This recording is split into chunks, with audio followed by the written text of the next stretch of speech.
Welcome to a very special edition podcast here at the New Media Lab. I am your host, Brandon Bethia, here with my co-host, Austin. My name's Austin. I'm your co-host today. Today we have a very special guest, athletic director and men's head basketball coach. What's good, fellas? Again, my name is Dwayne Saunders, men's head basketball coach here at Delaware County and the athletic director here at Delaware County Community College. I've been in athletic administration for about 16 years. I've been coaching as a head coach and assistant basketball coach for the last 15 years. Couple places I've been in regards to my coaching career and my administration career. They all been at the collegiate level. I spent time at the Division II level for a significant amount of time, and I also spent time, at the JUCO level, which was here for a total of 6 years. A total career between both for almost 31 years, I believe. So question one for you, AD. What athletics are offered here at Delaware County Community College? We got 6 sports. We got 2 fall sports, 2 winter sports, 2 spring sports. The 2 fall sports we have is men's soccer, women's volleyball.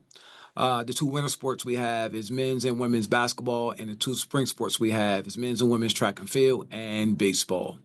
Most of ours, all of our sports are intercollegiate sports. So the difference between intercollegiate and club sports. Intercollegiate, you need 12 plus credits in order to participate in a sport. Of course, that requires more workload, and that requires, student athletes to be able to play more games. Club sports, you only need to have 1 credit. You just need to attend the school. But the workload is left, of course, academically and on the sports side. How can students get in contact with you and the coaches if they were interested? They can go to our general athletics email account. Email us at our general athletics email, which is athleticsdept@dcc.edu. If they want to get in touch with me directly, they can get in touch with me directly via email at dsaunders1@dcc.edu. They also, if they want to get in touch specifically with one of our coaches, they can go directly to our website, which is DCCCphantoms.com. Go under staff directory, and then you'll see a list of our coaches for each sport, and they can reach out to them via email. You can also get the social media information in the description below. So, Dwayne, what does it take to be a student athlete here at Delaware County Community College? As you just said, Austin, it's 2 words: student athlete, right? So first you have to be a student first. Like I alluded to earlier, you have to have 12 plus credits, so you have to have a full-time academic load in regards to be an intercollegiate athlete. Intercollegiate student athlete. The athlete part, of course, you have to have some sort of skill set about you in regards to the sport that you want to play. But it also takes commitment, right? It's a long season. For whatever sport it is, it's a long season. So you got to be committed not only to the academics, but you got to be committed to the athletic side as well. Time management is very, very important, right? So when you become a student athlete, I know for me as a former student athlete, it was time management. Right? I had to manage my time very well between my family, sports, right, and my academics. So I ain't got a lot of time for anything else. So, AD, next question for you. With you being both athletic director and a head basketball coach, how do you balance the demands of both roles? And do the roles conflict your time management? I would say it's pretty, easy for me. It's a lot of work, but it's pretty easy. I would say it's easy because I'm passionate about the job that I do. I'm passionate about serving the student athletes. I believe because I studied the game, on the business side, and as a coach, as a basketball coach, I became really good at it. I put the reps in. And then it's the third thing it drives my economic engine, something that I believe I'm strongly passionate about, that I believe I'm good at. I'm able to feed my family with something I love doing.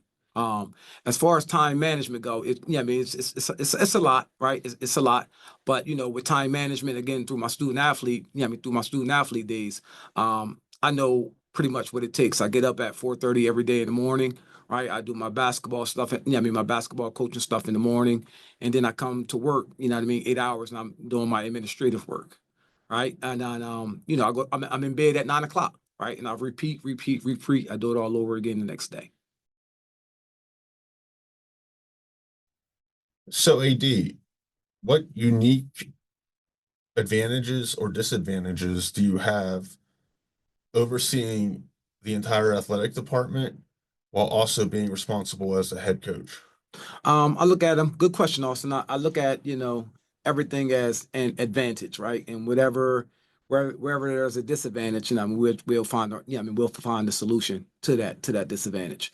But I think it's pretty cool that through all my years, working under people and learning from others, I'm able to have a vision and have a mission, and then able to get to work alongside my staff and build my own staff, right, to work through to complete the mission, I should say. Um, and I say that, the second part of that question, I think that it's, throughout my life, it's been pressure, right? But it's a privilege. I think, like somebody said, it's a privilege to have, pressure. All right, so next question is for you, AD. Share a time where your coaching philosophy brought a bigger aspect into your athletic department. I would say, in reference to, my coaching profession, I would say recruiting, right? Recruiting the right people, getting the right people in the bus. That includes hiring the right administrative staff to run an athletic department.